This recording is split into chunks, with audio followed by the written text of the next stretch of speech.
After discovering my CEO husband can't let go of his divorced single mother ex, I started teaching our son to call him Uncle. When our son had a fever and his ex called him away in the middle of the night, I touched our son's burning forehead and had him say, "Goodbye, Uncle." When he promised to attend our son's parent-teacher conference but his ex called crying about how her son had no father to accompany him, my husband left without a second thought. I didn't even look up. I handed our son my phone and had him send the teacher an excuse email on behalf of Uncle. Every time, our son hesitated for so long, until later, when my husband finally realized what he owed us. He took the initiative to suggest we take family photos together. At the entrance of the photo studio, the ex called again, sobbing on the phone. "Evan, can you come pick up Tanner from kindergarten right now? The other kids are making fun of him for not having a dad." Reluctance flashed across my husband's face. He was about to crouch down and explain to our son. This time, without any prompting from me, our son waved him away. "It's okay, Uncle. You go be with your other kid. Mom and I are enough for a family photo." The moment our son said those words, both Evan Harrison and I froze. During the 28 days since I discovered Evan's heart wasn't with our family anymore, every time he abandoned me and our son because of Vivian White, I would have our son call him Uncle, to remind both myself and our son not to be hurt by someone who wasn't worth it. But our son didn't see it that way. He was only 7 years old, at the age when he needed his father most. Every time I asked him to say Uncle, he would hesitate for a long time before quietly calling out the word. But today, he said it on his own. He said it smoothly and naturally, as if he'd rehearsed the word countless times in his heart. Seeing us both stunned, our son took my hand and said to Evan, "Uncle, you go ahead." Then he looked at me. "Mom, let's go. We're going to be late for our appointment." He pulled me along, step by step, toward the photo studio. The family photo session was something Evan had suggested to make up for missing our son's school event. Our son had been looking forward to it for half a month. I stiffly followed him, my heart feeling like it was being crushed by a stone, the suffocating pressure making me want to cry. I discovered Evan's affair by accident. He went to celebrate Vivian's child's birthday, and when he came back, he forgot about the tickets in his pocket.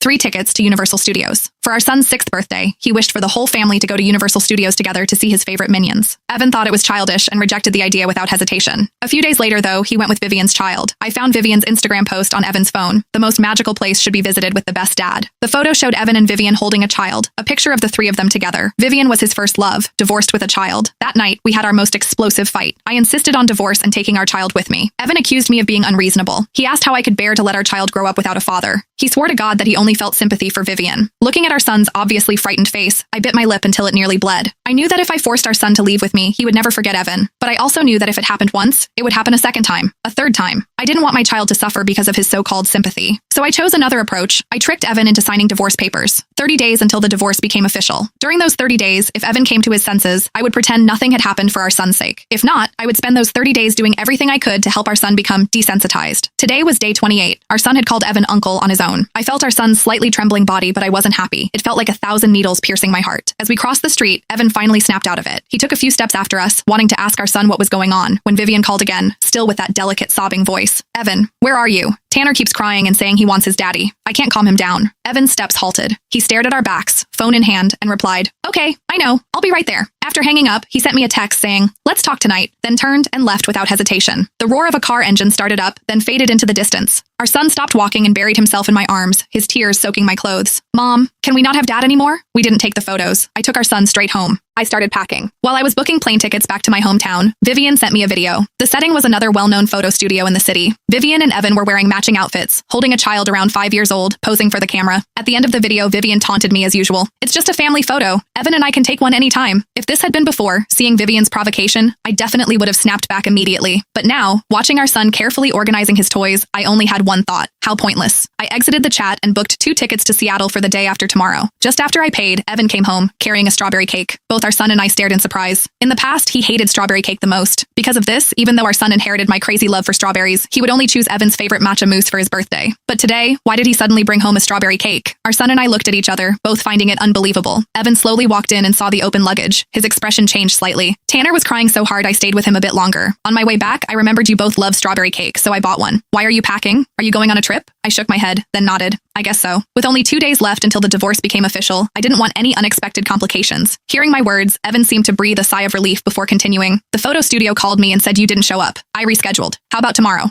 "I absolutely won't bail this time." He crouched in front of our son and said it very seriously. Our son paused while organizing his toys, looked at him, then at me, as if he was torn or as if he didn't dare believe anymore. I noticed our son wavering and my heart softened. Okay, it was only going to be the last time anyway. After I agreed, our son's eyes immediately lit up. He grabbed his toys and ran into his room. After he left, I continued packing. Evan came over to me. He struggled before speaking. By the way, about our son calling me uncle today, my heart skipped a beat. I looked up at him. Evan crouched down, placing the strawberry cake beside me. His voice was helpless but affectionate. Zoe, I know what you're thinking. You think I'm too nice to Vivian and that I've been neglecting you and our son. But I swear, I only feel sympathy for Vivian. She's a single mom. I just don't want her to suffer too much. He took my hand and placed it solemnly over his heart. Give me a little more time. I promise I'll handle things with Vivian and her son properly. I won't let you and our son be wronged. I stared at him blankly. I could barely remember the last time he looked at me so seriously. Maybe it was at our wedding. In the pristine chapel, he held my hand and vowed to treat me well for the rest of his life. Or maybe it was the day our son was born. In the hospital delivery room, he carefully held our son in his arms and trembled as he kissed my forehead. Then he said, Zoe, I will never let you or our son suffer any injustice. Thinking about those past moments, I was silent for a long time. Finally, I decided to tell him about the divorce. Evan, actually, oh, where did you put that limited edition Lego set I bought for our son last time? Is it in the study cabinet? Vivian says Tanner's really into Lego lately. I'll take it over for him to play with for a few days. After speaking, Evan went to the study, found the Lego set, grabbed his car keys, and hurried out the door. Bang! The door closed. Evan's figure disappeared. I stared quietly at the door for a long time. Then I finished the sentence I hadn't completed. Actually, our son and I don't need you anymore. Only 2 days left until we left. At midnight, after finally finishing all the packing, I lay exhausted in bed. My phone lit up. It was a message from Evan. Tanner really loved the Lego. I spent the whole evening helping him build it. Vivian specifically asked me to thank you. At midnight, my husband was thanking me on behalf of another woman. I pulled at the corner of my mouth, too speechless to even laugh, but I was too tired to be angry. The outcome was already decided anyway. I opened the chat and casually replied, no need to thank me. I didn't give it to her. Also, that Lego was our son's favorite birthday present. He's been waiting for you to have time to build it with him. After sending that message, I turned off my phone and closed my eyes to sleep. I didn't care about Evan on the other end, whose expression changed when he saw the message. The next morning at 8, Evan came home unusually early. He took off his coat as he entered and saw several neatly arranged suitcases in the living room. He froze in place. Do you need to pack this much for a trip? Without even putting down his coat, he walked to the bedroom with visible panic and asked me. I was helping our son get dressed and didn't look back. We're going far. Upon hearing this, he immediately looked at our son. Only after receiving a confirming nod did his expression relax. Then he put his coat aside and took out 3 Universal Studios tickets. Haven't you been upset that I didn't take our son to Universal Studios? I bought tickets for today. The 3 of us can go together. He displayed the tickets in front of me and our son like he was showing off, his face full of indulgence. For a moment, I wondered if I'd misheard something. It had been almost a month since that incident, and he was only thinking of it now. But then I thought of the string of unread messages on my phone when I woke up this morning, and I suddenly understood. So it was compensation. I didn't say anything and continued focusing on dressing our son. But our son was incredibly excited, his eyes blinking as he stared at me. Mom, I want to go. My eyes curved into a smile. Before I could speak, I heard Evan stammer. But if you want to go, there's one condition. Vivian found out we're taking family photos today, and she's worried Tanner will be upset if he hears about it, so the family photo thing, let's do it another time. As he said this, his expression was full of guilt. Our son froze. The smile in his eyes visibly receded bit by bit. I see. He slowly lowered his head and said nothing more. His eyes turned red, but Evan didn't notice. He continued. It's just this one small request from Vivian. I thought about it, and it shouldn't be a big deal.